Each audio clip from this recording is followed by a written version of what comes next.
नमस्कार बच्चा लोग, कैसे हो आप सभी? एकदम बढ़िया। कैसे चल रही है बोर्ड्स की तैयारी? नहीं चल रही? डर लग रहा है केमिस्ट्री के पेपर के लिए? कोई बात नहीं, डर को ख़त्म करो और स्टार्ट हो जाओ पढ़ने के लिए। ठीक है, चैप्टर 1, चैप्टर 2, चैप्टर 3 इसी वन शॉट में कवर करेंगे विद इन 30 to 40 मिनट्स। चलिए स्टार्ट करते हैं बिना किसी देरी के। देखिए, इसको लिखने का रीज़न, आप लोग आदत पड़ गई आप लोगों को स्मार्ट बोर्ड से पढ़ने की, जैसे पहले से आपको लिखा लिखाया मिल जाता है। बट इसमें पहले लिखने का ये मतलब है कि आपका टाइम खराब ना हो, क्योंकि इस समय आपके एक एक मिनट कीमती है, एक एक सेकेंड कीमती है। ठीक है, इसलिए पहले ही उतार लिया जाता है वीडियो को पॉज करके। तो देखिए, सबसे पहले चैप्टर का नाम है सॉल्यूशन। सॉल्यूशन यानी मिश्रण, है ना। मिश्रण किस चीज़ का? किसी भी दो होमोजीनियस मिक्सचर या होमोजीनियस सब्सटेंस का। होमोजीनियस का मतलब सबसे पहले समझते हैं। होमोजीनियस मतलब जो एक जैसा दिखता हो, जो एक जैसा दिखता हो। तो देखिए डेफिनेशन क्या निकली सॉल्यूशन की। A solution is a homogeneous mixture of two or more substance. कोई दो सब्सटेंस है। अब आपके दिमाग में एक सबसे गंदा जो ख्याल रहता है कि जो सॉल्यूशन है वो पानी का ही हो सकता है, यानी लिक्विड फॉर्म में ही हो सकता है। ये अपने दिमाग से बात निकाल दो, क्योंकि सॉल्यूशन के ये टाइप हैं। ठीक है, आज से याद रखना, सॉल्यूशन लिक्विड फॉर्म में नहीं होता और भी फॉर्म में हो सकता है। ठीक है, डिपेंडिंग ऑन सॉल्वेंट का अमाउंट क्या है या सॉल्वेंट आपका कैसा है। ठीक है, अब सबसे पहले आप समझिए होमोजीनियस क्या होता है। होमोजीनियस मतलब एक तरह का। जैसे अगर आप दो सब्सटेंस ले रहे हो, for example sugar and water, Rooh Afza पानी बनाते हो या शिकंजी बनाते हो, तो सबसे पहले चीनी को उठाई और पानी को उठाया, दोनों को मिलाया, क्या दिखा? चीनी तो दिखती नहीं है, पानी पानी दिखता है ना। तो एक फेस यानी एक तरीके से दिख रहा है वो आपको, सिर्फ पानी पानी, चीनी उसमें कहीं भी नहीं दिख रही है आपको, तो वो क्या कहलाया आपका? Homogeneous mixture. ठीक है, अब देखो ये होमोजीनियस मिक्सचर का कॉन्सेप्ट समझ में आया, क्या होमोजीनियस मिक्सचर क्या है। ठीक है, इसी हिसाब से to or more, to or more substance, यानी देखो सॉल्यूशन कितने टाइप के हो सकते हैं, काफ़ी टाइप्स के हो सकते हैं। हम जो अपने सिलेबस में पढ़ते हैं वो बाइनरी सॉल्यूशन के बारे में पढ़ते हैं। ठीक है, बाइनरी सॉल्यूशन जिसमें एक सॉल्यूट और एक सॉल्वेंट होता है। ठीक है, तो एक आधा टर्नरी होता है, ये mainly ternary solution. Ternary solution यानी तीन कंपोनेंट, तीन सब्सटेंस मिलाए जाते हैं तब एक सॉल्यूशन, होमोजीनियस सॉल्यूशन मिलता है आपको। उसके बाद क्वांटनरी सॉल्यूशन यानी चार चार सब्सटेंस या चार कंपोनेंट्स मिलाए जाएं तो आपको क्वांटनरी सॉल्यूशन मिलता है। मेनली आपके जो चैप्टर में है वो है बाइनरी सॉल्यूशन, या आपके जो सिलेबस में है वो है बाइनरी सॉल्यूशन के बारे में पढ़ना है। देखिए, सबसे पहले आपको सॉल्ट लिया उन्होंने और पानी के मिक्सर में डाल दिया, तो जब उसको घोला तो आपको क्या मिला? सिर्फ पानी पानी दिखा, सॉल्ट कहीं भी नहीं दिखा, है ना।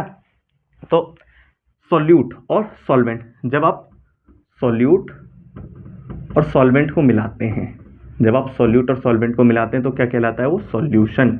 ठीक है, सॉल्यूट हमेशा कम मात्रा में होगा, यानी उसकी प्रेजेंस कम होगी, और सॉल्वेंट ज़्यादा मात्रा में होगा, क्योंकि सॉल्वेंट डिसाइड करता है आपका प्रोडक्ट कैसा होगा, यानी आपका सॉल्यूशन कैसा होगा। जैसे कि टाइप्स ऑफ सॉल्यूशन, पहला गैसियस सॉल्यूशन, दूसरा लिक्विड सॉल्यूशन, तीसरा सॉलिड सॉल्यूशन। यानी आपका जो सॉल्वेंट है, पहले जो केस में है वो गैस गैस होगा, यानी जो सॉल्यूशन बनेगा वो गैसियस फॉर्म में बनेगा।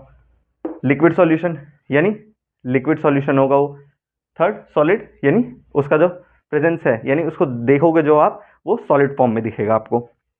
ठीक है, तो देखिए ये सबसे ज़्यादा इंपॉर्टेंट है, इसको तो रट के जाना भाई, इसको रट लेना, एक नंबर का क्वेश्चन जरूर आएगा भाई। ठीक है, तो गैस सॉल्यूट है और गैस ही सॉल्वेंट है, उसका एग्जाम्पल। ऐसी लिक्विड सॉल्यूट है, गैस सॉल्वेंट है, उसका एग्जाम्पल। सबका एग्जाम्पल रट के जाना। ठीक है, वो पेपर में डायरेक्टली एक नंबर में क्वेश्चन पूछेगा। उसके बाद एक नेक्स्ट कॉन्सेप्ट आता है आपका वेपर प्रेशर का। वेपर प्रेशर को समझते हैं तसल्ली पूर्वक। ठीक है, तो देखिए वेपर प्रेशर क्या है। आपने सबसे पहले एक बॉक्स लिया, ठीक है, जार लिया, ठीक है, तो उस जार में आपने सबसे पहले पानी डाला। अभी हम सिर्फ प्योर सॉल्वेंट की बात कर रहे हैं, अभी हम सॉल्यूशन की बात कर ही नहीं रहे, है ना। प्योर यानी उसमें कोई भी मिक्स नहीं किया, एक प्योर वाटर लिया आपने और उसको एक कंटेनर में डाल दिया। अब कंटेनर में डाला, ठीक है, तो ये देखिए यहाँ तक आपने उसमें पानी भर दिया, पानी भर दिया। अब देखिए ये पानी ये रहा। अब इसको हम करते हैं, देखते हैं जूम करके, जूम किया तो देखिए आपको टीचर लोग बताते हैं ये होता है आपका वेपर फॉर्म और ये होता है बल्क फॉर्म में। ये जो सबसे ऊपर की लेयर होती है पानी की, जो सबसे ऊपर की लेयर होती है, इसमें सबसे ज़्यादा शक्ति होती है। ये सबसे ज़्यादा उछल कूद करने वाला बंदर है। क्लास के बैक बेंचर्स हैं जो सबसे ज़्यादा उछल कूद करते हैं, है ना। तो अगर मैं यहाँ पे हीट देता हूँ, अगर मैं यहाँ पे थोड़ी सी भी हीट देता हूँ, तो यहाँ देखिए ये वेपर प्रेशर, ये वेपर उड़ना स्टार्ट हो जाएंगे, ठीक है। ये वेपर एवोपरेशन की प्रोसेस स्टार्ट हो जाएगी। एवोपरेशन की प्रोसेस स्टार्ट हुई तो ये वेपर जाके ऊपर इकट्ठा होते जाएंगे, फिर कंडेंस होंगे, यानी कंडेंसेशन भी होगा, कंडेंसेशन भी होगा और एवोपरेशन भी होगा। बट जब rate of evaporation is equals to rate of condensation, तब आपका प्रोसेस क्या हो जाएगा, इक्विलिब्रियम में आ जाएगा, ठीक है। तो उस स्टेट में जो वेपर आपका प्रेशर लगाता है वो क्या कहलाता है, वेपर प्रेशर, ठीक है। वही चीज लिखी हुई है, the force exerted by a vapour when the vapour is in equilibrium with it condensed phase, ठीक है। समझ में आ गया। उसके बाद melting point, boiling point, definition लिखिए, the specific temperature at which a solid changes state into a liquid existing in equilibrium between both phase. उसके बाद boiling point, the specific temperature at which a liquid vapour pressure equals the surroundings atmospheric pressure. इसमें कुछ समझने का नहीं है, याद करना है, सिर्फ पता होना चाहिए मेल्टिंग पॉइंट क्या है और बॉइलिंग पॉइंट क्या है। मेल्टिंग पॉइंट को समझो कि जब स्टेट चेंज करे, एक ऐसा टेम्परेचर जिसपे आपका जो सब्सटेंस है वो अपनी स्टेट चेंज कर दे, जैसे 0 डिग्री सेल्सियस, 0 डिग्री सेल्सियस में आपका जो आइस है वो वाटर भी बनता है और वाटर से आइस भी बनता है। ऐसी बॉइलिंग पॉइंट में एक ऐसा मिनिमम टेम्परेचर, एक ऐसा मिनिमम टेम्परेचर जब जो आपका सब्सटेंस है वो एटमॉस्फेरिक प्रेशर के बराबर आ जाए, यानी वो मिनिमम टेम्परेचर ऐसा है कि इसके बाद थोड़ा सा आप टेम्परेचर इंक्रीज करेंगे तो आपका जो सब्सटेंस है वो बॉयल होना स्टार्ट हो जाएगा, ठीक है। पानी का जो बॉइलिंग पॉइंट है वो 100 डिग्री सेल्सियस। उसके बाद कॉलिगेटिव प्रॉपर्टीज़, ये 11th में नहीं आता, 10th में नहीं आता, डायरेक्ट 12th में आता है कॉलिगेटिव प्रॉपर्टीज़। ऐसे सब्सटेंस या ऐसी चीज़ जो नंबर ऑफ सॉल्यूट्स पे डिपेंड करे, ठीक है। Physical changes in a solvent caused by adding solute, solute के ऐड करने से सॉल्वेंट पे क्या असर आता है वो क्या कहलाता है आपका कॉलिगेटिव प्रॉपर्टी। एग्जाम में एलिवेशन इन बॉइलिंग पॉइंट पे पूछा जाता है सवाल, डिप्रेशन इन फ्रीजिंग पॉइंट पे और ऑस्मोटिक प्रेशर पे, ठीक है। लोअरिंग ऑफ वेपर प्रेशर, इस पर न्यूमेरिकल बनता था, 2-4 साल से न्यूमेरिकल बन नहीं रहा, बट हम ट्राई करेंगे इसका एक एग्जाम्पल, एक क्वेश्चन आपको करा दें, ठीक है। आई होप इतना आपको समझ में आ गया होगा। अब नेक्स्ट टॉपिक पे मूव ऑन करते हैं, इसका स्क्रीनशॉट लेना चाहो तो ले सकते हो।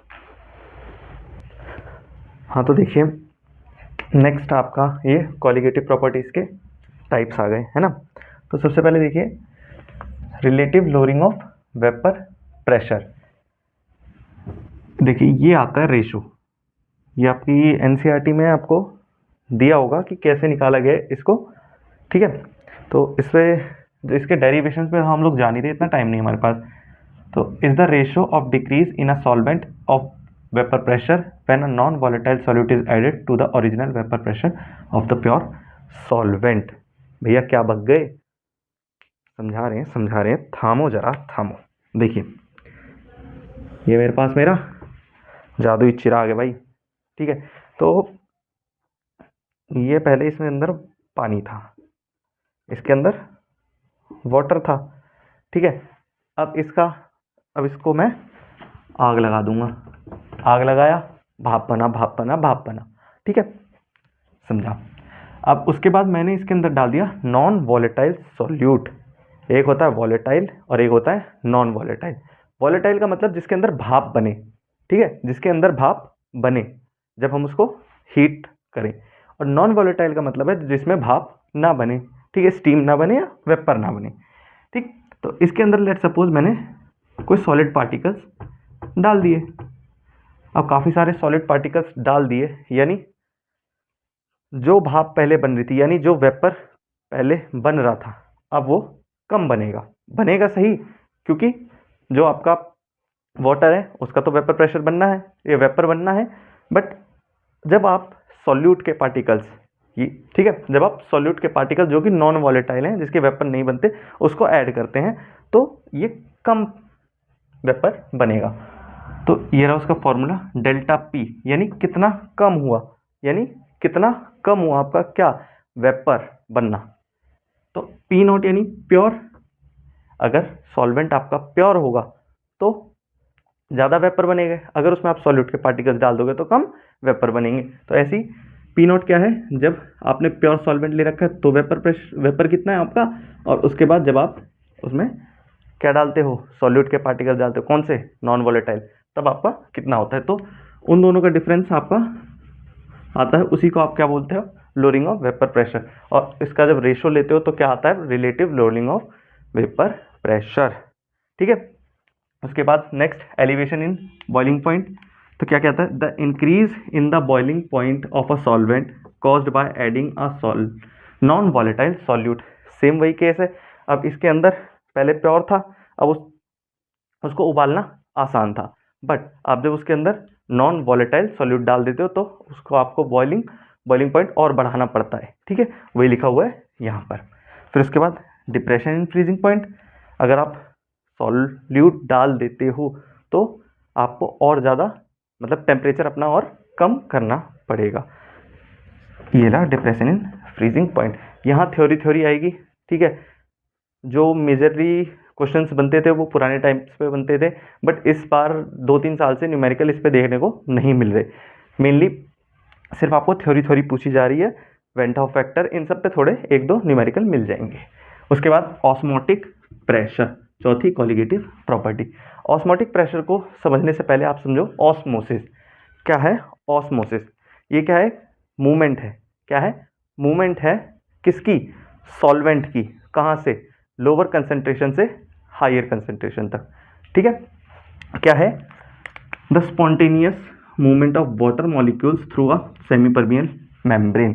समझिए इसको, ये एक बॉक्स है मेरा, है ना, इसके अंदर एक मेम्ब्रेन लगा दी, इसके अंदर एक सेमी परमिएबल मेम्ब्रेन लगा दी। अब ये मत पूछना कि सेमी परमिएबल मेम्ब्रेन क्या है, मत जानो, अभी कुछ भी नहीं है। ठीक है, बस एक मेम्ब्रेन है। उसके इधर आपका रखा है सॉल्यूशन। क्या रखा है, सॉल्यूशन। और द मूवमेंट ऑफ वाटर यहाँ पे क्या काम करता है, सॉल्वेंट का काम करता है। ठीक है, तो यहाँ पे वाटर है, यहाँ पे वाटर है, क्या है, सॉल्वेंट है। तो सॉल्वेंट की मूवमेंट कहाँ से, लोअर कंसंट्रेशन से हायर कंसंट्रेशन की तरफ। ठीक है, the movement of solvent particles from lower concentration to higher concentration is known as osmosis. चाहिए डेफिनेशन लिख दो, चाहे जो मैंने बोली है वो लिख दो, दोनों सही है। ठीक है, उसके बाद आता है आपका ऑस्मोटिक प्रेशर। उसके बाद क्या आता है, ऑस्मोटिक प्रेशर। इसको अभी मैं समझाता हूँ क्या है ऑस्मोसिस के टाइप। तो सबसे पहले आप ऑस्मोटिक प्रेशर को समझिए। तो अगर मैं इसको खोल कर, अगर इस चीज़ को मैं यहाँ से ओपन कर दूँ और यहाँ से प्रेशर लगाना शुरू कर दूँ, ठीक है, इस बॉक्स को मैंने ओपन किया और यहाँ से प्रेशर लगाना शुरू कर दिया, तो ऐसा मिनिमम प्रेशर लगाऊं कि जो ये ऑस्मोसिस हो रही है वो रुक जाए। अब इस ऑस्मोसिस को मुझे रोकना है। ठीक है, ये चोर है, ये मेरे घर में आ रहे हैं, तो इन चोरों को रोकने के लिए मैं कितना मिनिमम प्रेशर लगाऊं, ये चोर मेरे घर में ना आए, वो क्या कहलाता है, आपका ऑस्मोटिक प्रेशर। ठीक है, उसके बाद रिवर्स ऑस्मोसिस, जो आप आरओ का नाम सुनते हो ना अपने घर में, वही है रिवर्स ऑस्मोसिस। उसका फुल फॉर्म क्या है, रिवर्स ऑस्मोसिस। जो ऑस्मोसिस प्रोसेस है उसका अपोजिशन करना क्या कहलाता है, आपका रिवर्स ऑस्मोसिस। उसके बाद type of osmosis, class 10th में पढ़ के आता है टाइप्स ऑफ सॉल्यूशन में, हाइपरटोनिक, आइसोटोनिक और हाइपोटोनिक। ठीक है, उसी को समझा देते हैं क्लास 10 टाइप का, कि एक बकेट रखा हुआ है, उसके अंदर मैं एक सेल डाल देता हूँ। ठीक है, उसके अंदर मैं एक सेल डाल देता हूँ। अब अगर कंसंट्रेशन बाहर ज़्यादा हुई तो ये स्वेल कर जाएगा, अगर कंसंट्रेशन अंदर ज़्यादा हुई तो श्रिंक कर जाएगा, अगर दोनों जगह सेम हुई तो ये सेम का सेम रहेगा। वही चीज़ यहाँ पे लिखी हुई है। ठीक है, समझ में आ गया, तो नोट डाउन कर लो इसको। तो देखिए नेक्स्ट है आपका हेनरी लॉ, उसके application, Raoult's law and azeotrope. ठीक है, उसके बाद concentration term. In concentration terms पे मेनली दो मार्क्स के न्यूमेरिकल देखे गए हैं 2-3 सालों में। ठीक है, तो हेनरी लॉ क्या है, the solubility of a gas in a liquid is directly proportional to the partial pressure of that gas. Definition की बात है, सीधी सी बात, आप समझते हो, आप कोक लाते हो है ना, या पेप्सी लाते हो, या जिसके घर में सोडा आती है उसको भी पता होगा, जब आप उसके ढक्कन को खोलते हो तो कैसा स्क्वीज सा साउंड करता है ना। तो वो क्या चीज़ है, वो इसी का एक एप्लीकेशन है। लेट सपोज, ड्राइंग ज़्यादा अच्छी नहीं, हंसना नहीं है, ठीक है, ये आपकी बोतल है, ठीक है। अब इसके अंदर लिक्विड है, अब इसमें हाई प्रेशर से कार्बन डाइऑक्साइड को फिल किया जाता है। जब हाई प्रेशर से कार्बन डाइऑक्साइड को फिल किया जाएगा तो इस लिक्विड के अंदर वो मिक्स हो जाएगा, ठीक है, सॉल्युबल हो जाएगा। तो जब उसके बाद उसके ढक्कन को बंद कर दिया जाएगा, यानी कार्बन डाइऑक्साइड रिलीज नहीं हो पाती, उसी के अंदर ठहरी रहती है। तो उसी का एप्लीकेशन आपको दे रखा है कार्बोनेटिंग बेवरेजेस, जिसका एग्जांपल क्या हो सकता है, सोडा या cold drinks at high pressure. High pressure के अंदर आप ये कर सकते हो, नॉर्मल अगर आप चाहो कार्बन डाइऑक्साइड फिल करना तो नहीं हो सकता। उसके बाद enabling scuba divers to breathe using specialised air tanks. आपके पेपर में भी क्वेश्चंस आ सकता है कि जो स्कूबा डाइवर्स होते हैं उनको बैंड्स की प्रॉब्लम से बचाने के लिए क्या किया जाता है, तो उनके एयर टैंक्स में ना नाइट्रोजन, हीलियम एंड ऑक्सीजन, ये तीनों गैस फिल कर दी जाती है कि जब वो अंडर प्रेशर यानी अंडर वाटर प्रेशर जाएंगे। लेट सपोज मैं जाता हूँ स्कूबा डाइविंग करने और ओशंस के अंदर मैं गया तो पानी का प्रेशर बहुत ज़्यादा होगा, है ना, और बाहर कंसंट्रेशन ज़्यादा होगी और अंदर बॉडी जो ब्लड है उसकी कंसंट्रेशन कम होगी, ठीक है।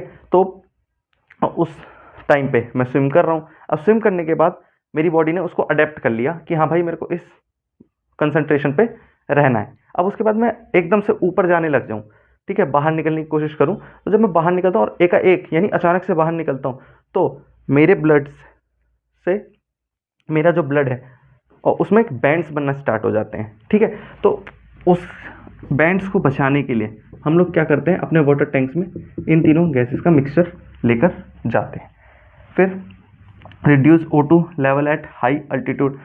पहाड़ों पे जाओगे तो देखोगे सांस लेने में दिक्कत करती है, सब किसकी वजह से, ये जो एप्लीकेशन है ये किसके हैं, आपके हेनरी लॉ के। उसके बाद Raoult's law, the vapour pressure of an ideal gas is directly proportional to the vapour pressure of each component at their respective mole fraction. कोई एक सब्सटेंस लोगे या कोई एक लिक्विड लोगे, उसका अपना एक वेपर प्रेशर होगा, दूसरे का अपना वेपर प्रेशर होगा, अगर दोनों को मिला लोगे तो पी टोटल हो जाएगा, यानी total vapour pressure of that liquid. तो क्या होगा, P naught A X A plus P naught B X B. भाई लास्ट मैराथन चल रही है ना, कि 4 दिन बचा है। अब तुमने बिल्कुल भी नहीं पढ़ा होगा तो थोड़े दिक्कत वाली बात होगी, अगर थोड़ा बहुत भी पढ़ा होगा क्लासेस में तो बहुत जल्दी समझ में आ जाएगा ये चीज़, बट अगर थोड़ा सा भी नहीं पढ़ा तो थोड़ी सी प्रॉब्लम आप लोगों को होने वाली है। अब देखिए, एजियोट्रॉफ, अ मिक्सचर ऑफ 2 और more substance that maintain a constant composition and boiling point through out the distillation. Definition को छोड़िए, मैं आपको नॉर्मल वे में समझाता हूँ, ठीक है। मेरे पास लेट सपोज ये एक कंटेनर है और ये एक कंटेनर है, इसमें ए लिक्विड है, इसमें बी लिक्विड है। इसका कुछ वेपर प्रेशर होगा, इसका कुछ वेपर प्रेशर होगा, है ना। ये लेट सपोज 100 डिग्री पे इसका वेपर बनना स्टार्ट होता है और इसका 120 डिग्री पे वेपर प्रेशर बनना स्टार्ट होता है, वेपर बनना स्टार्ट होता है, ठीक है, वेपर प्रेशर नहीं, वेपर बनना स्टार्ट होता है। अब मैं इन दोनों को मिक्स कर दूं, अब मैं इन दोनों को मिक्स कर देता हूं, तो लेट सपोज ए और बी को मैंने मिक्स कर दिया, ठीक। अब ए और बी को मिक्स कर दिया है तो अब मैं इसको बॉईल करना स्टार्ट करता हूँ, और जब मैं इसको बॉईल करना स्टार्ट कर रहा हूँ तो ऐसा है, अगर ये 100 डिग्री सेल्सियस पे इसके वेपर बनने स्टार्ट हो गए, यानी ये ए का मेरे को पता लग जाएगा कि जो ए सब्सटेंस है उसका वेपर बन रहा है। अगर फिर मैंने टेम्परेचर बढ़ाया तो 120 डिग्री सेल्सियस पे फिर वेपर बनना स्टार्ट हुआ, यानी बी सब्सटेंस है वो। बट एजियोट्रॉफ क्या है, एक ऐसा मिक्सचर जिसपे इन दोनों के जो बॉइलिंग पॉइंट है वो सेम हो जाए, इन दोनों के बॉइलिंग पॉइंट वो सेम हो जाए, यानी जो सबसे एडवांस्ड मेथड है डिस्टिलेशन, जिसकी व्याख्या हमने यहाँ पे कर रखी है, डिस्टिलेशन से भी एजियोट्रॉपिक मिक्सचर को आप अलग नहीं कर सकते। ठीक है, अब ये दो टाइप के होते हैं, एक मिनिमम और एक मैक्सिमम। ठीक है, मिनिमम में क्या है, जैसे ये 100 है, ये 120, इन दोनों को मिलाया तो इनका जो वेपर प्रेशर है वो कम हो जाए। ठीक है, वेपर प्रेशर नहीं, वेपर। और अगर ए और बी को मिलाया और इन दोनों का जो बॉइलिंग पॉइंट है वो बढ़ जाए तो वो क्या कहलाते हैं आपको, मैक्सिमम। ठीक है, समझ में आया? तो चैप्टर 1 में तो इतना था, और ये कंसंट्रेशन टर्म 11 में पढ़ के आए हो तो देख लो, number of moles of solute, ये मोलैलिटी है, ये मोलैलिटी है, मोल फ्रैक्शन है। तो चैप्टर नंबर 1 आपका यहीं खत्म होता है। आई होप जितना मैंने आपको समझाया वो समझ में आ गया। Let's move on chapter number 2, उतार लो ये।